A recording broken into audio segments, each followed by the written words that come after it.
contre, considérer notre situation comme un don d'Allah, nous dit le cheikh.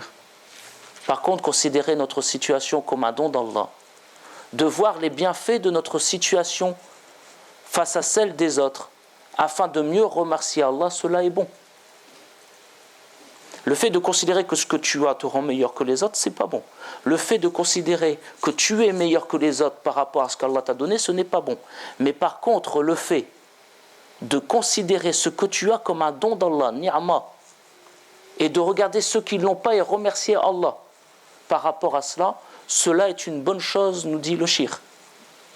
Et il cite Allah Azza wa Jal dans le Coran al-Karim quand il dit « Et quant aux bienfaits de ton Seigneur, fahaddis » et quant aux bienfaits de ton Seigneur, raconte-les. Raconte-les, proclame-les. Ce qui est dangereux, c'est lorsque tu t'attribues le bienfait, lorsque tu t'attribues le don d'Allah, comme une chose que tu as fait ou accompli. C'est cela qui est dangereux. Ce qui est dangereux, c'est lorsque tu considères que ce que tu as fait et que tu as accompli, les efforts que tu as fait et que tu as accomplis, sont en adéquation avec ce que tu reçois. Un verset du Coran est dans mon cœur parce que j'ai étudié le Coran.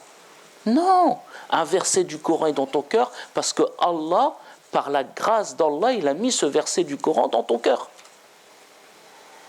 Et il y a plein de gens qui ont des difficultés à mémoriser. Et il y a plein de gens qui jamais ne chercheront à mémoriser un verset du Coran al-Karim. Et d'ailleurs, l'effort qu'Allah t'a donné pour apprendre le Coran al-Karim est aussi un don d'Allah. Ça ne vient pas de toi. Donc, ce qui est mauvais, ce n'est pas de regarder les bienfaits d'Allah et d'en être satisfait et de les proclamer. Ce qui est mauvais, c'est de nous les attribuer et de considérer que par cela, on est meilleur que les autres. Dans le premier cas, l'individu considère que son moi est responsable du bien, et dans le second cas, l'individu estime que tout vient vers lui comme un don de la part d'Allah. C'est ça la différence. La différence entre celui qui suit son âme non éduqué et celui qui va goûter à l'humilité. Parce qu'être comme ça, c'est goûter à l'humilité. Tawadu participe au shukr. Tu ne peux pas faire un remerciement, tu ne peux pas faire un tahmid convenable, tu ne peux pas faire un remerciement convenable si tu n'as pas l'humilité. L'individu qui considère que son moi est responsable du bien qu'il a, automatiquement, il développera l'orgueil. Et automatiquement, il fera du shirk billah. Parce que le fait de développer le kibr en lui l'amènera au shirk billah, à l'association avec Allah. Tandis que celui qui estimera que tout ce qu'il a vient d'Allah, alors lui, masha'Allah, il aura accès à l'humilité. Le shir nous dit, le premier cas, c'est le premier cas qui rend impossible l'humilité, puisqu'il invite au shirk billah. Souvent, je prends l'exemple, en dehors des leçons du jeudi, par moment, je prends un exemple entre, on va dire, ce qui n'est pas l'état de notre communauté. Je vis dans un monde imaginaire. Et dans mon monde imaginaire, la plupart des frères de la communauté, quand ils sont en première, deuxième année, troisième année de fac, ils ne font rien de l'année, dans mon monde imaginaire.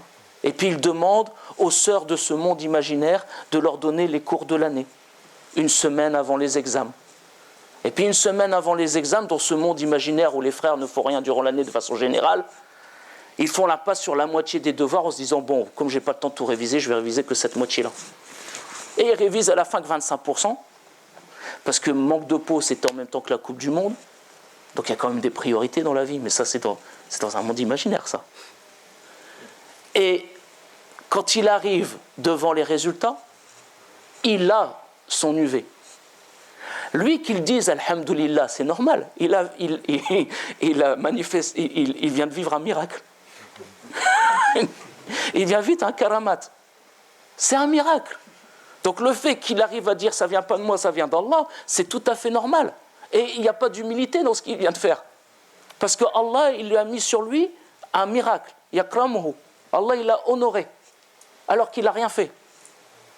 Tandis que la sœur, dans ce monde imaginaire, qui copie tous ses cours en soulignant, en faisant des petits ronds au-dessus des i, en faisant des petites fiches, en travaillant toute l'année, et que cette sœur-là, au moment où elle a l'examen, alors qu'elle a tout révisé, qu'elle a fait la passe sur rien du tout, et au moment où elle voit son nom, elle dit Alhamdulillah, elle fait preuve d'humilité.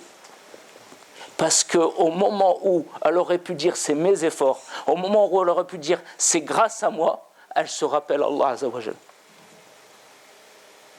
À toi de voir de quelle façon tu te comportes par rapport aux choses. Mais si pour que tu sois humble, il faut qu'Allah il manifeste ses karamat durant toute ta vie, ça va être quand même un peu compliqué. Alors comment atteindre l'humilité ? Comment atteindre l'humilité, quel que soit le don qu'Allah nous a donné ? Comment atteindre l'humilité, quel que soit le don qu'Allah nous a donné ? Pour cela, il faut toujours considérer ma situation comme venant d'Allah. Ça, c'est un premier travail à faire régulièrement. Mes frères et mes sœurs, c'est de vous asseoir et de vous dire tout ce que vous avez vient d'Allah. Fais pas une corrélation entre ton travail et le salaire à la fin du mois. Bien qu'il faille travailler pour avoir un salaire. Mais c'est Allah qui t'a donné la force. Allah Azza wa Jalla, il met une poussière dans ton œil, tu n'arrives plus à voir, tu ne peux plus exercer ton travail. Allah il met un virus, un tout petit virus dans ton corps. Toi qui penses, je gagne 5 000 euros et je suis quelqu'un d'important. Allah il met un petit virus dans ton corps, tu te retrouves à suer et à trembler et à ne plus pouvoir assumer ton travail. Donc régulièrement, il appartient aux musulmans et à la musulmane de s'asseoir et de considérer que tous les bienfaits qu'Allah viennent d'Allah, tous les bienfaits qu'Allah viennent d'Allah. Tous. Ton intelligence, tes facilités, ta science, ta beauté, ta puissance, ta force, tout ce que tu as, ça vient d'Allah. Tu ne pourrais rien avoir sans Allah Azza wa Jal.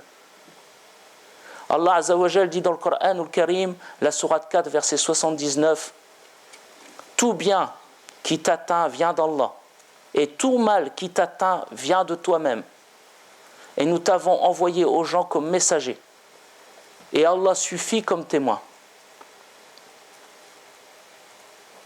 Donc le musulman, il doit toujours revoir ça. Subhanallah, en ce qui concerne ton dunya, au moment où tu fais cette mise au point, en ce qui concerne le monde matériel, ne regarde pas celui qui est au-dessus de toi. J'ai 3615 euros, mon voisin il a 3616. Un jour, moi aussi, j'aurai 3617. Non. Quand tu regardes ton dunya, regarde ceux qui sont en dessous de toi. Regarde tes frères et tes sœurs en humanité. Regarde tes frères et tes sœurs en islam, qui le soir ne se demandent pas qu'est-ce que je vais manger. La dernière fois, au frère de la Machoura, j'aurais proposé de manger le soir une soupe et de la salade. Oh non, on va manger autre chose. On ne se demande pas on se demande qu'est-ce qu'on va manger. On ne se demande pas est-ce que je vais manger. Est-ce qu'une fois dans ta vie tu te dis est-ce que ce soir je vais manger?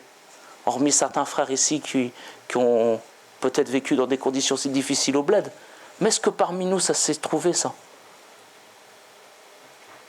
Ma grand-mère elle me disait, elle qui avait connu la guerre, tu ne sais pas ce que c'est d'avoir faim à tes dents.